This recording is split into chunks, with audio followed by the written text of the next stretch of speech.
Entonces, con este ejemplo, vemos la dificultad de la varianza, que al tener expresada su unidad en el cuadrado de la unidad de la variable, eso después va a dificultar la interpretación.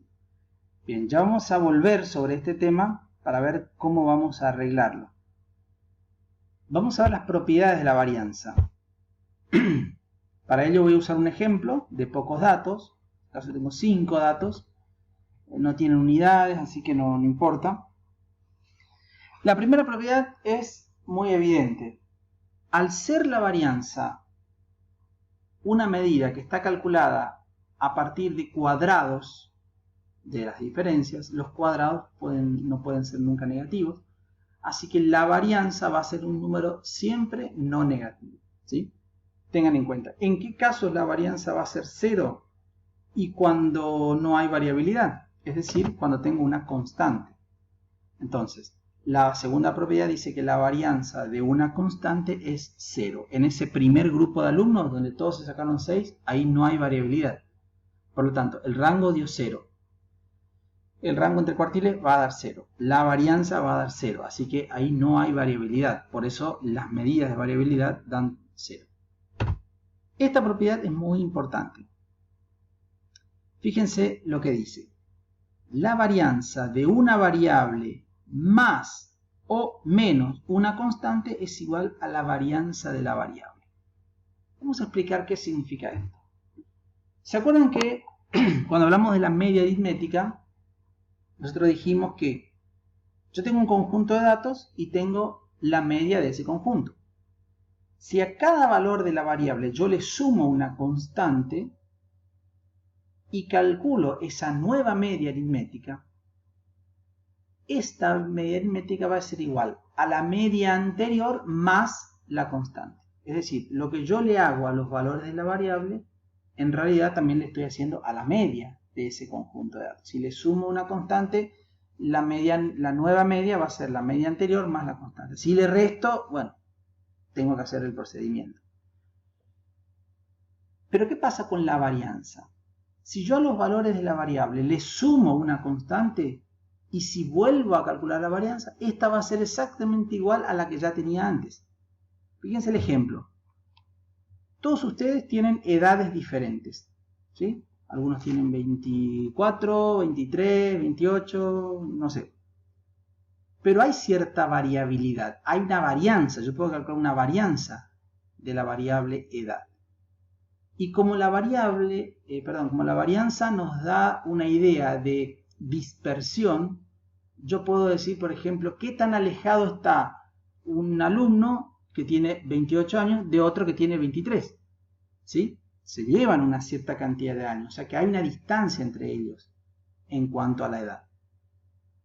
Ahora, si dentro de, supongamos, 10 años, volvemos a calcular la varianza, ese que le llevaba 5 años de diferencia a uno, le va a seguir llevando 5 años de diferencia. Ahora va a tener a lo mejor 40, el otro va a tener 35. O va a tener 60 años, el otro va a tener 55. Pero la variabilidad no va a cambiar, ¿entienden? Entonces, a eso se refiere esta tercera propiedad.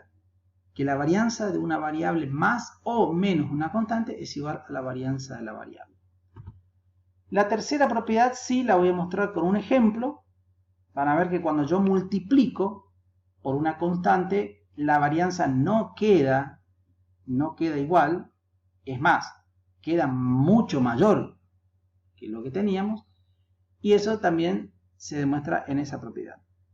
Lo mismo pasa con la división. Si yo divido a cada valor de la variable, lo divido por una constante, la varianza de esta nueva variable va a ser igual a la varianza anterior dividido el cuadrado de la constante. Bien, vamos a ver esta cuarta propiedad con un ejemplo. 5 datos. Es el mismo conjunto de datos que tengo acá arriba. ¿Sí? Este mismo conjunto de datos. Lo vamos a usar en el ejemplo. Bien, tengo estos 5 datos cuya media es 5. Ahí ya lo calculan ustedes. Y ahora voy a calcular la varianza. Saco los cuadrados. Cuadrado de 6, cuadrado de 2, cuadrado de 4, cuadrado de 100 y la suma de cuadrados de 165. aplico la fórmula de trabajo y me da que la varianza es 8. ¿Sí? Si fueran años, sería 8 años al cuadrado. Si fueran peso, serían kilogramos al cuadrado, es decir, la unidad de la variable al cuadrado. Yo le pongo 8 acá, sin unidades, para simplificar. Ahora, a cada valor de la variable lo voy a multiplicar por la constante 3. A es igual a 3. Entonces me queda, lo que era 3 ahora pasa a ser 9, lo que era 6 pasa a ser 18, es decir, a cada uno de estos valores lo multiplico por 3 y tengo mi nuevo conjunto de datos, ¿sí? Cuya media es 15. Por propiedad, yo a esta media la multiplico por 3 y me queda 15. Eso es por propiedad de la media. Bueno, obtengo la suma de cuadrados, aplico la fórmula de la varianza y me da 72. Esta es la varianza de la variable original y esta es la varianza de la variable original pero multiplicada por 3, que sería esta fila que ven aquí arriba, ¿sí? Este 72 no es otra cosa que el producto de la varianza anterior por el cuadrado de la constante que utilicé. Entonces la propiedad, acá es donde se aplica la propiedad.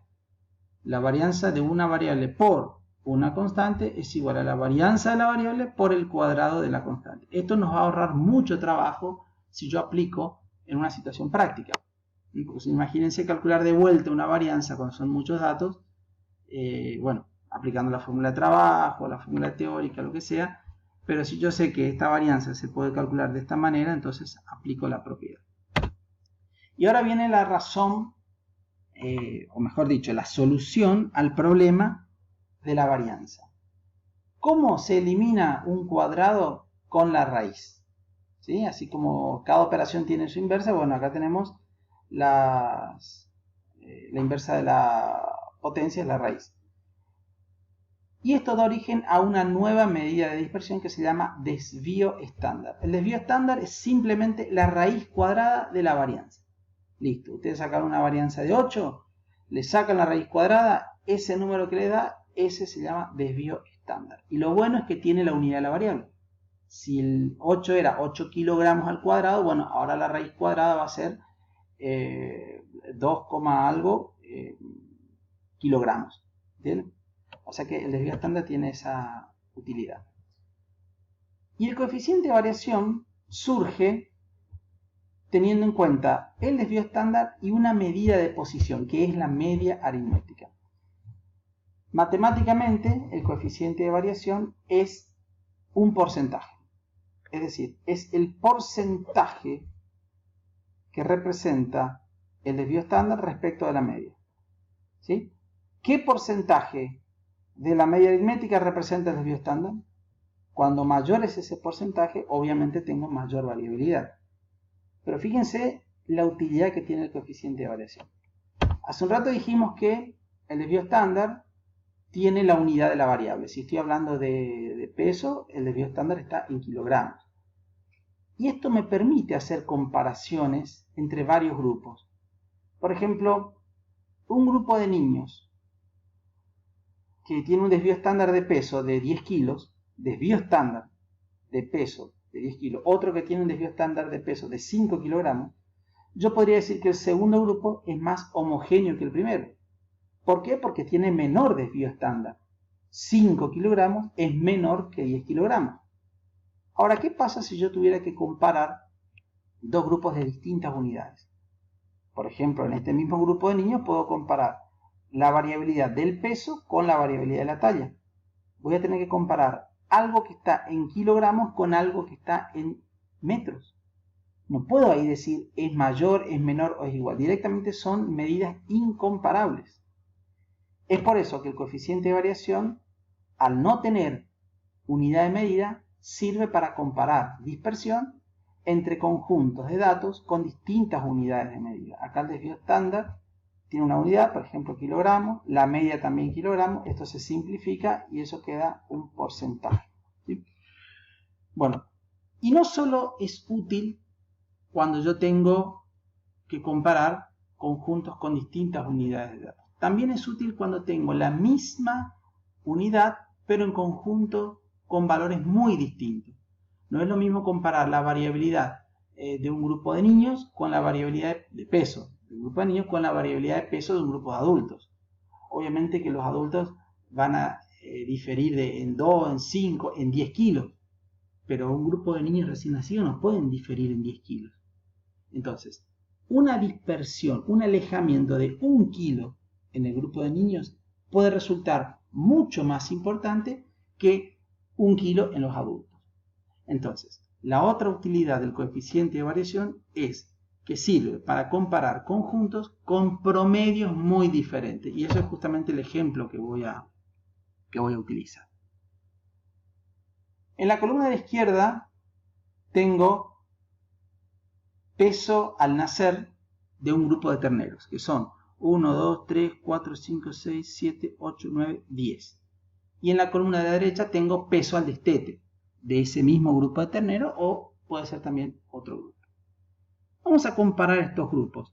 Obviamente que en promedio, acá tengo el promedio de peso al nacer, es 29,7 kilos. Y acá tengo 151 kilos. Obviamente, esa es una diferencia que yo esperaba. Pero en cuanto a la dispersión, acá tengo una dispersión de 1,1 kilogramos y acá tengo una dispersión de 2 kilogramos, 2,1 kilogramos.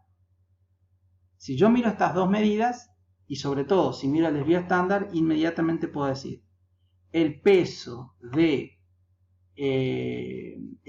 al destete de este grupo de terneros tiene más dispersión que el peso al nacer.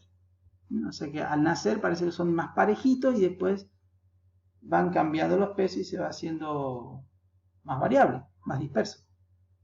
Bien, error, porque acá voy a calcular el coeficiente de variación y veo que para el conjunto de pesos al nacer tengo que dividir 1,1 dividido 29,7 por 100 y me da 3,7%. Acá, haciendo la misma operación, me da 1,4%. Es decir, que el grupo que tiene más variabilidad no es el peso de peso al destete, sino que es el grupo que tiene peso al nacer. ¿Sí? Entonces acá ustedes ven cómo el coeficiente de variación me da otra interpretación a la que si yo hubiera solamente mirado el desvío estándar. Así que acá tiene un ejemplo de cómo puedo utilizar el coeficiente de variación para comparar grupos que están en la misma unidad, pero en conjunto con medidas muy distintas. Y finalmente, las medidas de forma tienen que ver justamente con esta deformación que tienen estas curvas de frecuencia. Nosotros no vamos a calcular este coeficiente, que se llama coeficiente de asimetría, pero tienen que saber que existe porque lo vamos a interpretar en las salidas de Infostar. ¿Qué pasa cuando la media, la mediana y la moda son iguales? Todas coinciden en el mismo punto y la curva va a tener una forma como esta.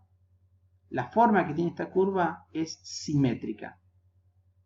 ¿Y quién mide ese coeficiente? ¿Quién mide esa simetría? El coeficiente de asimetría. El coeficiente de asimetría en este caso vale 0. ¿Sí? Ahora, cuando hay diferencias entre la media, la mediana y el modo, pueden aparecer dos deformaciones. Una deformación como esta, que tiene una acumulación de datos a la izquierda y una cola a la derecha.